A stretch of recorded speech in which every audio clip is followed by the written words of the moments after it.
you cannot do this without the fear of your dog growling at you or biting you, your dog probably has resource guarding issues.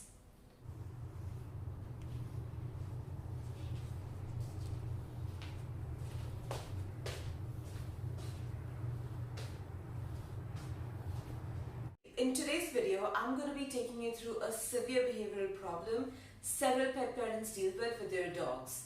Stick till the end for a little surprise I have for you guys.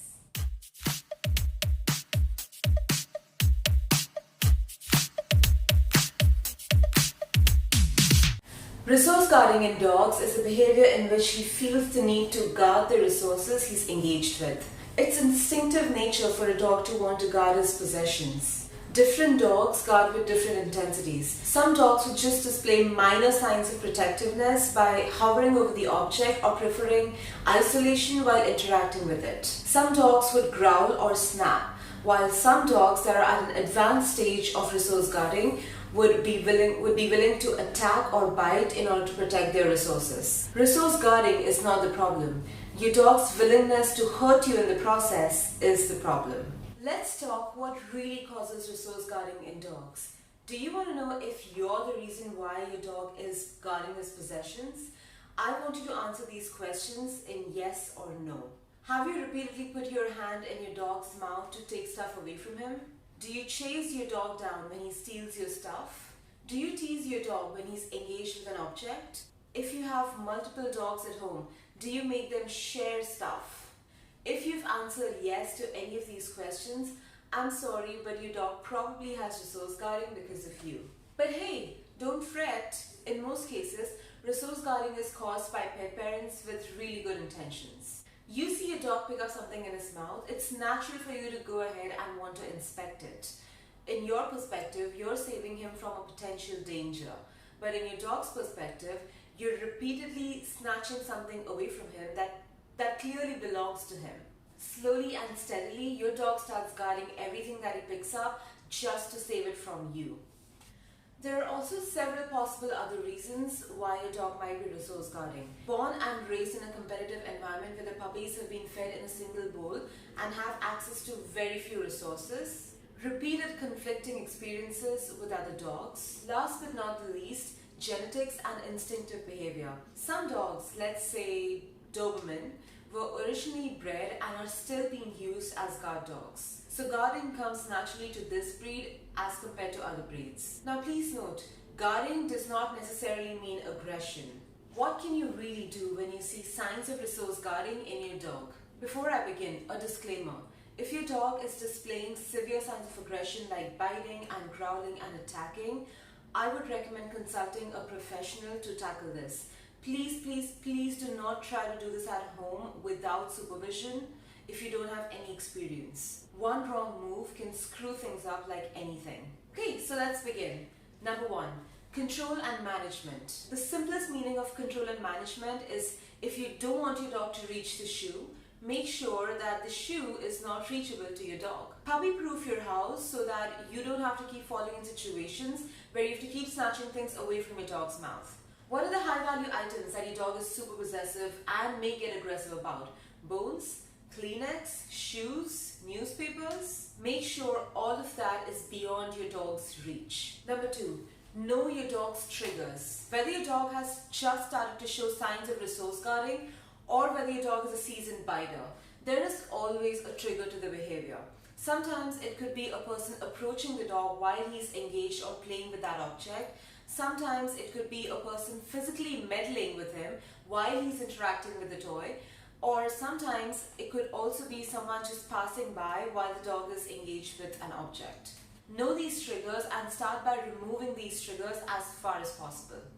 Starting at the level that your dog is comfortable with. This can be a real game changer in your relationship with your dog. When dealing with any kind of behavioral issues with your dog, be it simple or complex, it's imperative to take it at a pace that your dog is comfortable with and not as per you or your trainer. Rushing into things will end up setting all of you for failure. Number 4, start with low value resources and train your way up to high value resources. If your dog is habituated to guarding bones or any kind of edible chews, it's not wise to start training with those items. Start with low value items like maybe a rope toy. Teach him to share things that barely even matter to him. Move your way up slowly as and when your dog starts showing more comfort in sharing these things with you. Number 5, the trade-off. Alright, let's put things into perspective. Have you ever gone to the store with a product that you want to return and come back home with neither the money back, nor the exchange, nor the original product in hand? If you're dropping the product in the store, you gotta get something in return, or else why would you drop it in the first place, right? Now let's look at this from your dog's perspective. The shoe that he picked up in his mouth belongs to him in his head. If he needs to drop it and give it back to you, you need to give him something better or something which is of equal value as a viable trade-off. Or else why in the world is he ever going to give it back to you? Number 6, never put up a fight with your dog. Hitting your dog, yelling at him, snatching things away from your dog, doing the alpha role. All of these are tactics that a person uses when he has no idea how to be a good leader. Don't be that person. You're not going to see any results from these methods and your relationship with your dog will go south. If your dog is growling at you to keep you away from an item that he's engaged with, respectfully back off. By doing so, you're not encouraging the growl, but you're actually discouraging the bite. Number 7, teach your dog to trust the drop it cue. If the word drop it starts to mean giving up something for something better, your dog will readily do it for you every time. Click the link in the description below to learn more about the drop it cue. Number 8, if you have multiple animals in the household, sharing is not an option. Provide every animal with ample resources and a designated area in cases of high value resources. Proximity can be unsafe if your dog is already a resource guarder. Sometimes animals have the ability to sort out minor fights amongst themselves, but when your pets have a history of hurting each other, it's not really wise to let them figure it out on their own.